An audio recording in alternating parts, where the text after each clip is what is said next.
This video is for those of you who want to self-implement the Entrepreneurial Operating System to finally get what you want from your business. I'm summarizing here 10 practical tips on how to implement EOS, while the basic assumption is that you already have the book Traction by Gino Wickman. My name is Dominik, and EOS gave me a year of life. More precisely, I could leave my company for a year and the company still grew 100%. Today, I implement EOS professionally in companies in Central Europe. And since there are quite a few smaller companies in this space that cannot afford professional implementation, here are the top 10 tips I have collected over the past 8 years. The first tip is to get a buy-in from others. Well, everyone should want to systematize with your company.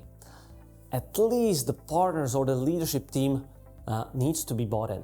When you do EOS just by yourself and there is no understanding of these needs of others, prepare yourself for sabotage or the feeling like it's a one-man show. Some principles or tools of EOS are initially, well, like a new training for your body, not completely easy or digestible. But when you have a commitment from others, you support each other and you persevere. Feel free to use the book or books like Traction or What the Heck is EOS, or maybe one of my videos for an explanation of EOS. The second tip is set aside time. The startup phase of introducing EOS to your business is more time consuming. Finding a vision, agreeing on priorities, finding the right people in the right seats, introducing a new meeting structure, creating templates, tuning of the new tools. Well, EOS must be a priority for you for at least 3 months. Otherwise, you will not get it off the ground. Third tip, sequence. EOS and its tools have a very specific order that is tested on more than 20,000 companies around the globe. First, we need to strengthen the muscles of traction, people, and data, and only then we create a vision. Why? Because if we have a vision, but we don't have traction to achieve it, we would live in a hallucination. If you're implementing any of the tools, do it properly. Don't leave it for later, like, I don't know, typical excuses. Until I have automated data collection, I will not make a scorecard. Or, I'm not clear about where I want to be in 3 years, but I want to have a good annual plan anyway. Well, just stick to the process. Trust the process. Fourth tip, all or nothing. This was the most painful lesson in my case. If you only choose a few tools from EOS that seem useful to you, or add something from Scaling Up or 40X or other business systems, it will not work. You will have spaghetti. You will achieve the fastest results with EOS if you have it pure. That is completely, holistically. If you want to invent the wheel, okay, that is build your own business system, feel free to try switching or changing approaches. I know today that I would give pure EOS a good 2 years before adding something else. Fifth tip, measure progress.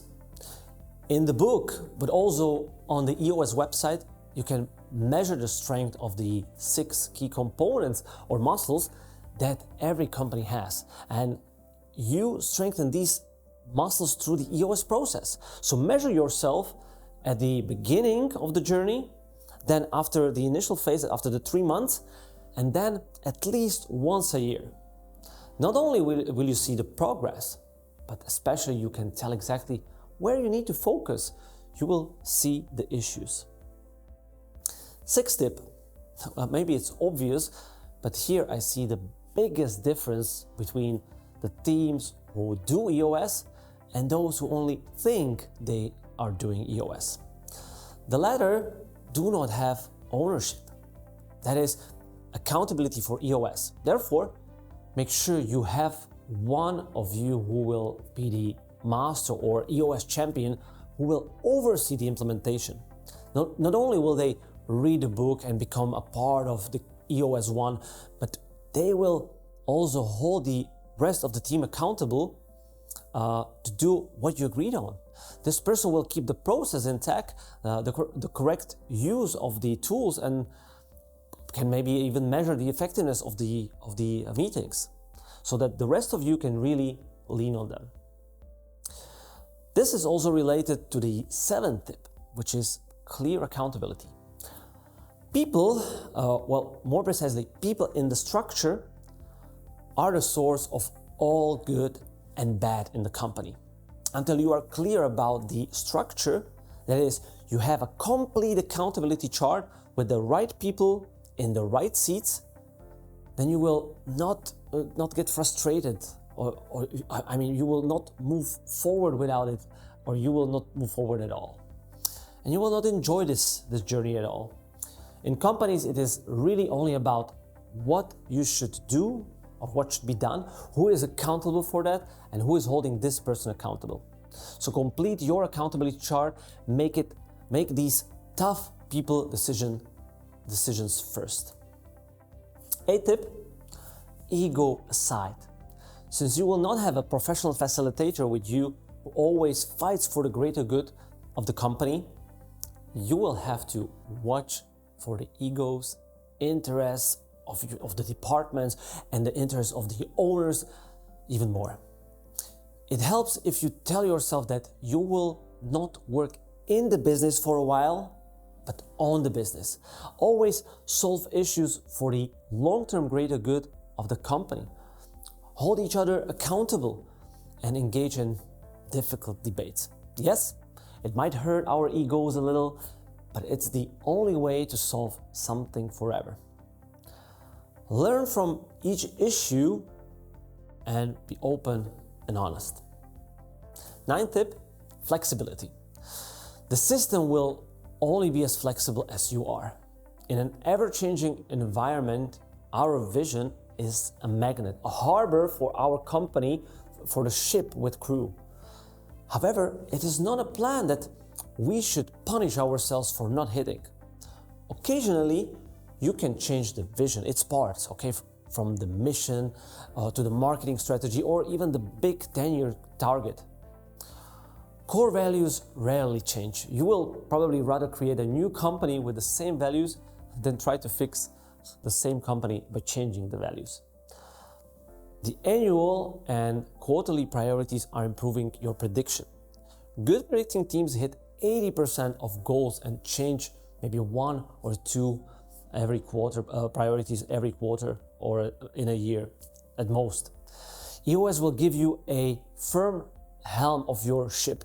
Don't be afraid to turn it according to the wind of the market or the capacity. Be consistent in your goal. Just be careful, especially you visionaries out there, that the voyage doesn't zigzag to the port, as we change the course every moment because we see new opportunities.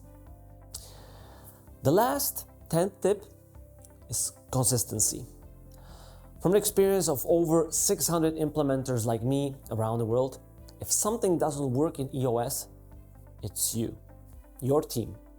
Possibly you didn't follow the sequence of steps, the process. You didn't devote yourself to a certain discipline or muscle of your business enough. You didn't want to get in the root or to the root of the issue and only solve and deal with the symptoms. It's here where you have to break through the ceiling. This is where real learning takes place. So go back to the basics, hold a real honest meeting where you will consciously strengthen the team's health, open up maybe some old unresolved issues, or on the contrary, give space to new ideas and strategies. Hopefully these few tips will help you on your way. So you can see what the path is. I will draw you a trajectory of how the effect of deploying EOS in the company will manifest itself. Well, choose the growth indicator you want. It can be something different for everyone. It might be sales, value of the company, or self-management of the company so that you can go on your sabbatical. And by not implementing EOS, you will only reach a plateau, or you will have a steady growth, something like this.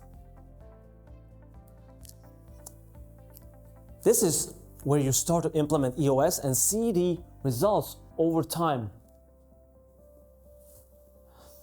Well, if you delay implementation, well, you will get slower results. Look at that. By delaying by 1 year, we'll end up somewhere here. When you implement EOS with a professional implementer, you will go 2 to 3 times faster. Something like this. So be patient and be consistent, be bold with your goals and be believable at the same time. You see that somewhere else you are here and there. So if you want some more practical views on self-implementation, please check out my interview with Lidia Hrycmachova, because they did an outstanding job with self-implementation in her company, Language Mentoring, and I had the honor of observing them from the leeward side. Well, in conclusion, I just want to remind you that EOS is also a journey, not a goal. So don't forget to enjoy every minute with your team. Well, because your time on the EOS meetings will probably be the most important time you have ever spent at the company. I cross my fingers for you.